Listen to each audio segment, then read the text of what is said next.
In vector 7, we're going to look at the solutions from exercise 1E, question 2 to 10. So this is the diagram of question 2. We're given the magnitude of A to be root 32 and the magnitude of B to be 5. Find A plus B if it is parallel with the j-axis. Now, if it's parallel with the j-axis in this direction, this is unidentified slope. Or we'd have to divide something by 0. So when we have I to get slope j over I, it means that this I part must be 0. So that's the key to this question. So let's look at A. We have the angle. What are we in here? We're in the plus minus sector of the diagram. So A with a magnitude of root 32 is going to be root 32 cos 45 minus the plus minus sector root 32 sine 45. You could draw the triangle outside the diagram if you wish, and that's with your I and with your j. So root 32 times 1 over root 2 times I minus root 32 times 1 over root 2 times j, and that works out to be 4I minus 4j. For this triangle here, we're in the minus plus sector, so we're going to get minus 5, the magnitude, by the cos of alpha, plus 5 by the sine of alpha, times j. And getting alpha plus beta, I should label this as A plus B, not alpha plus beta. A, the vector A plus the vector B is going to be equal to 4 minus 5 cos alpha, 4 minus 5 cos alpha times I, and we have minus 4 and we have a plus, so I'll put a plus in the middle, plus 5 sine alpha minus 4 times j. So if we allow the I component to be 0, we're going to get 4 minus 5 cos alpha is equal to 0. So 5 cos alpha is equal to 4. You can jump a couple of stages here if you can see it. Cos alpha is equal to 4 over 5. Do a little sketch. Put an alpha in. Cos is A over H, which would make this one 3. So we're going to need sine alpha for here. Sine alpha is equal to 3 over 5. So putting this information in, we know this is going to give a value of 0 for I, but let's just put that in. A plus B is equal to, you could just write 0I here, or you could write 4 minus 5 times 4 over 5 times I, just to double check that you've done it correctly, that this answer works to give you 0. And we have plus 5 times the sine of alpha up here, 3 over 5, minus 4 times j. So that's going to give me 0I and 3 minus 4 times j, which is minus 1j or minus j. So on to question 3, we're given this diagram. Vector A and vector B. The magnitude of vector A is 4 centimeters, and here it is. I'll just change it to red along the y-axis. So it's in a minus direction. So the vector A is equal to minus 4I plus 0j. The magnitude of B, find the magnitude of B, so we need to find the magnitude of B. Let's call that one x. If the vector A plus B is parallel to the j-axis, so I is equal to 0, and find also the magnitude of the vector A plus B. Okay, so B here, we have this 60-degree angle, and it's in the plus plus sector. So we're looking at x by the cos of 60 times I plus x sine 60 j. You can put in these little circles for your degrees. So the cos of 60 is root 3 over 2. Sorry, the cos of 60 is a half, sine of 60 is root 3 over 2. So we're going to get x over 2 times I, or 1 over 2 times x, plus root 3 over 2 times x in the j direction. So that's my vector B. So a plus b. Adding these together, we're going to get, I'll put the positive first, x over 2 minus 4 times I. And we have just root 3 over 2 x times j. Parallel to the j-axis, so we can let I equal 0. So we're going to get x over 2. You're going to say minus 4 equals 0. You may as well let it equal 4. So x is equal to 8. So a plus b, the vector a plus b, becomes 8 over 2 minus 4, which we know is going to give us 0, times I, plus 8 over 2 times root 3, so 4 root 3 times j. And we just tidy that up to write our 0i plus 4 root 3 times j.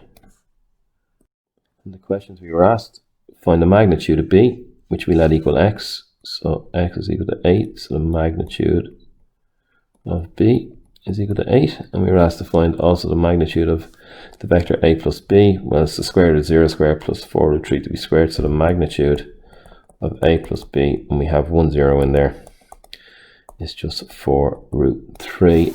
And were we told centimeters in this case? We call it units. Question 4, we're told that R is a vector of magnitude 10 units in a direction 70 degrees north of west. We'll do a little sketch. S is a vector along the positive I-axis. Find the magnitude of S, and we're told no I component. Okay, so let's just do a little sketch here. I and J. You can label them if you want. Y-axis, J-axis, but these are just sketches to help us with the question, so not fully necessary here. So 70 degrees north of west, so it's going in this direction. And what's that? It's minus plus, and we have 70. So my vector or is equal to minus the cos of the angle, cos of 70.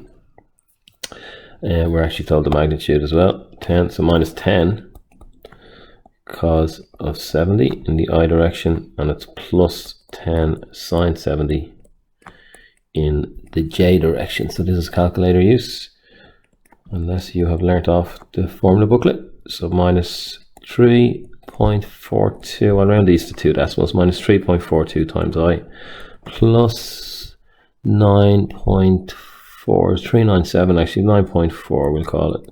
9.4, or we'll leave it at 397 if you want to just take the 3 decimals maybe. Not going to make a big difference to the answer in the J direction. So that's or. What are we told about S? S is a vector along the positive I-axis, so S is along here. Just colour it in a bit heavier. So that's S. This was or. And we're asked to find the magnitude of S, so we don't know the magnitude, but we know that or plus S has no I component.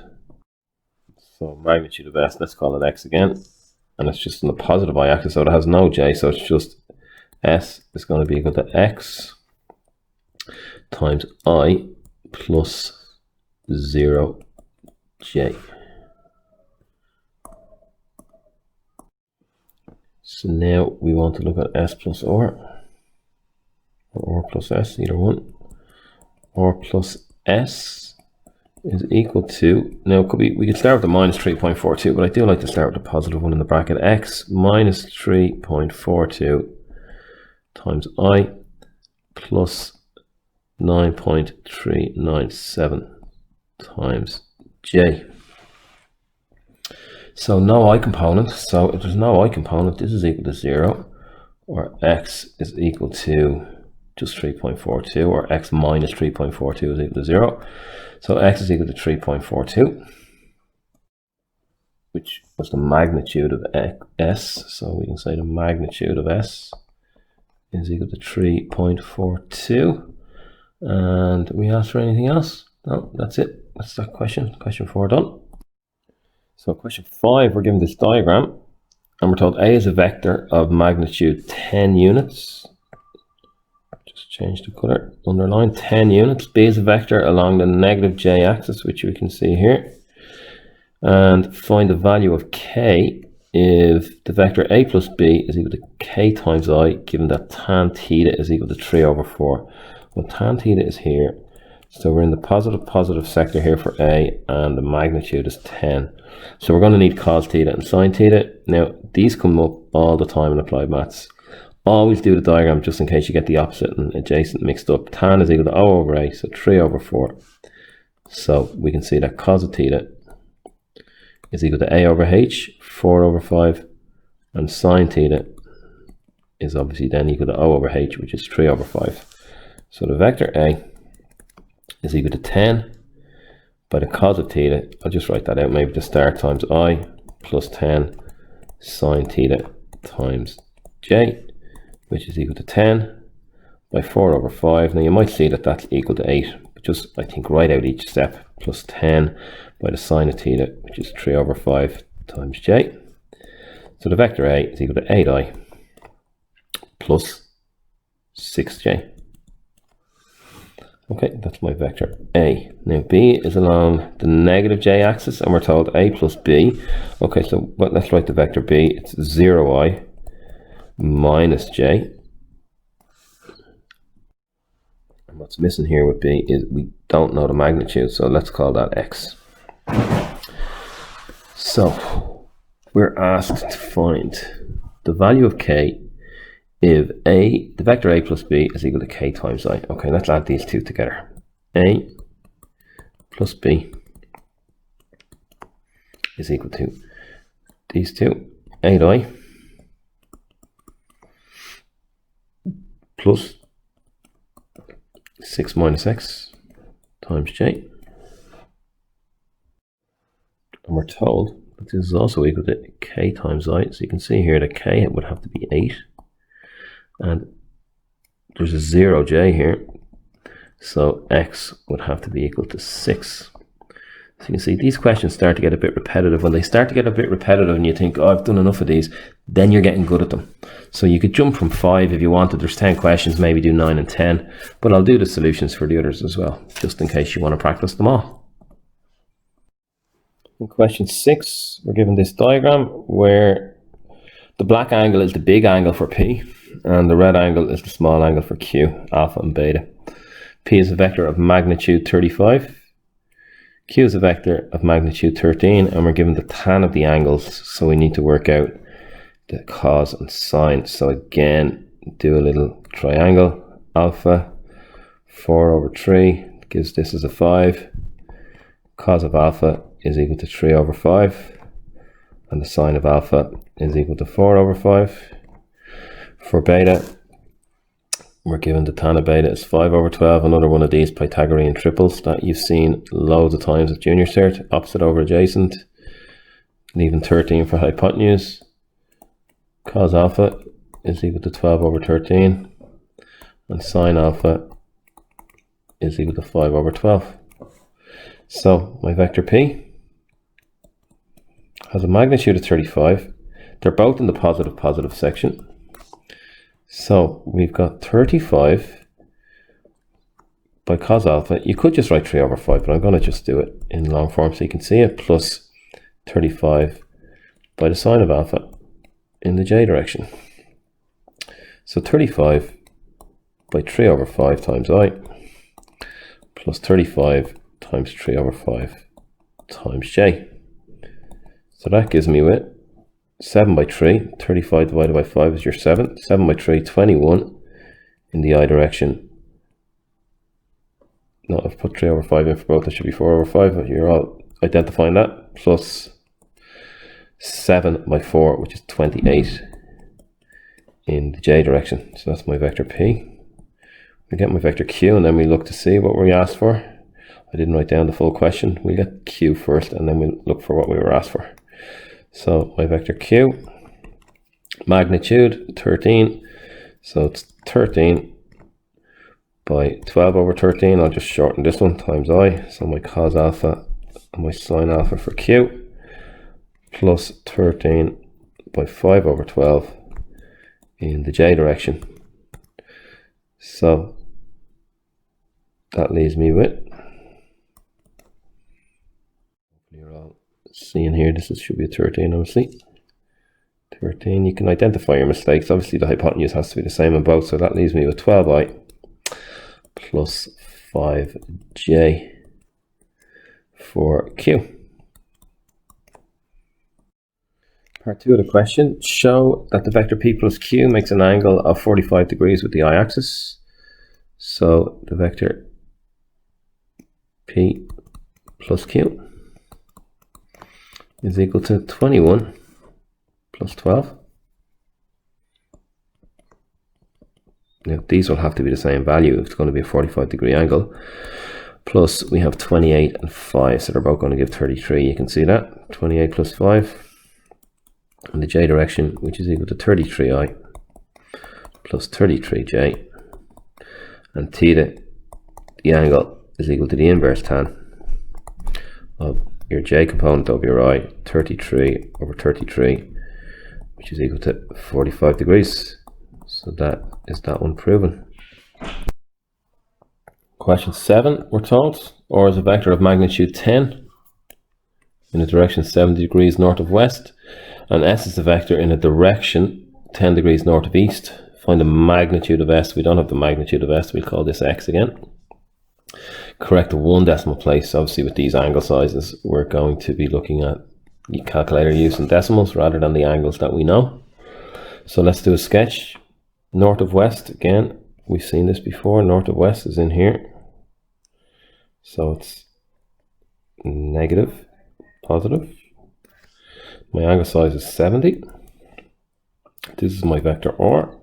So r is equal to minus 10 by the cos of 70 in the I direction plus 10 by the sine of 70 in the j direction. So just typing this into our calculator, we'll get r to be minus 3.42 in the I direction plus 9.397, which we've seen in another question already. Same value angles in the j direction. Okay, s, what are we told? 10 degrees north of east, we need the magnitude. Okay, s. We don't have the magnitude, it's called x. So north of east, positive, positive. So x is going, or s is going to be x by the cos of 10 in the I direction plus x by the sine of 10 in the j direction. Okay, find the magnitude if r plus s must be in a northeasterly direction. So that's a 45 degree angle. So we're dealing with the I and j components being equal in here. So what have we got for I? Well, let's work this decimal out for cos of 10 and sine of 10. So the cos of 10 is 0.9848. When I take them all, I will. That's equal to 0.9848x in the I direction. And typing the sine of 10 in, we get 0.1736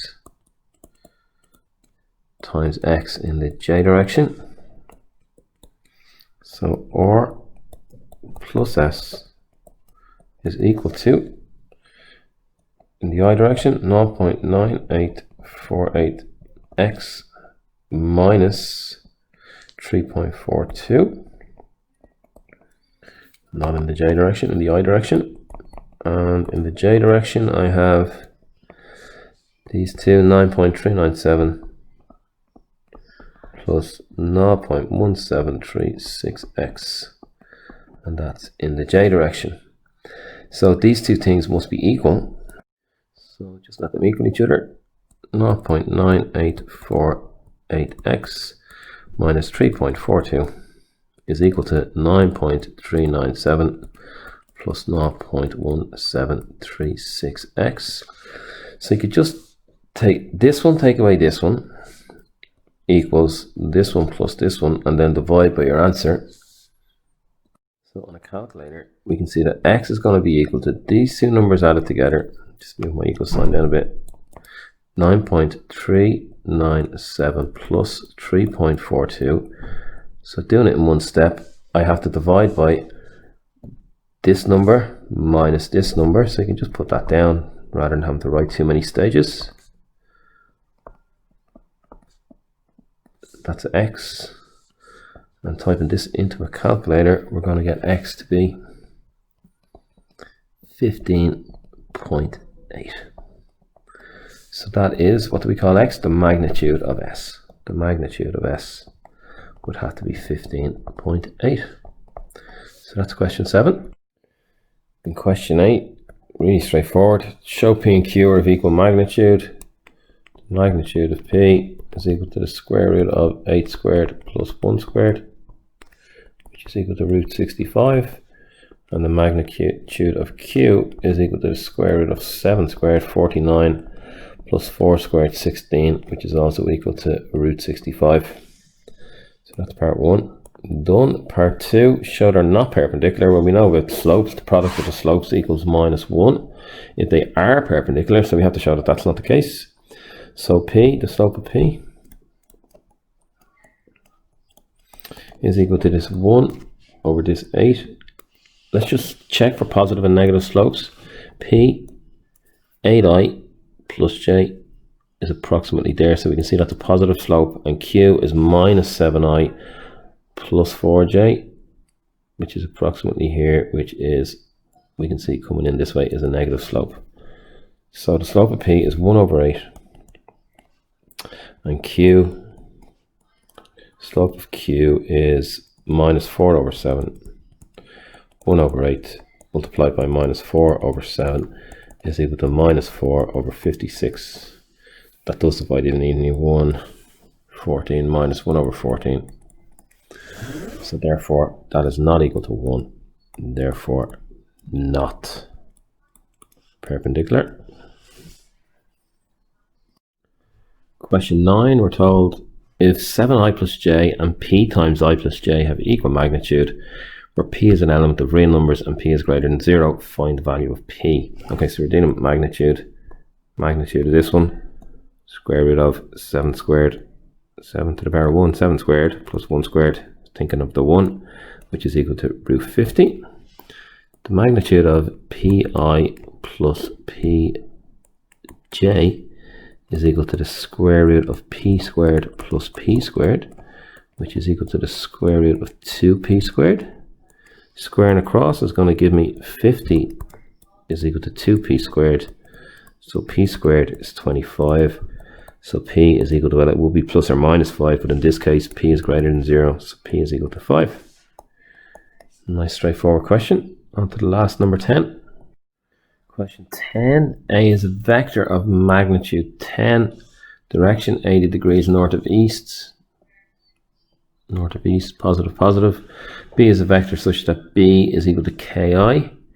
Find the value of k if the vector a plus b has direction 21.8 degrees north of east. Okay, 2 decimal places. So let's write a first. A is equal to 10 cos 80 times I plus 10 sine 80 times j. So that works out to be, calculator use, 10 cos 80 is 1.736 in the I direction, and 10 sine 80 is 9.848 if we take 3 decimals. What are we talking about b? B is equal to k times I. So we don't know the magnitude of b, so we'll call x the magnitude of b. So we can say that the vector b, just to take the k outside, vector b is equal to x times I. The magnitude times I, there's no j, x times I. And we want to add them together and then see what this means, this 21.8. So a plus b is equal to 1.736 plus x in the I direction plus 9.848. We could put a 0j in here if you want, in the j direction. So this one over this one has to be equal to the tan of the angle. So what is the tan of 21.8 degrees? The tan of 21.8 is 0.4. Okay, so we can say that 9.848 over 1.736 plus x is equal to 0.4. So we're going to get 9.848 is equal to, it's going to be 0.4 by 1.736 plus 0.4 times x. So divide, taking away 9.848 minus, I'll just do it on one stage at the end on the calculator.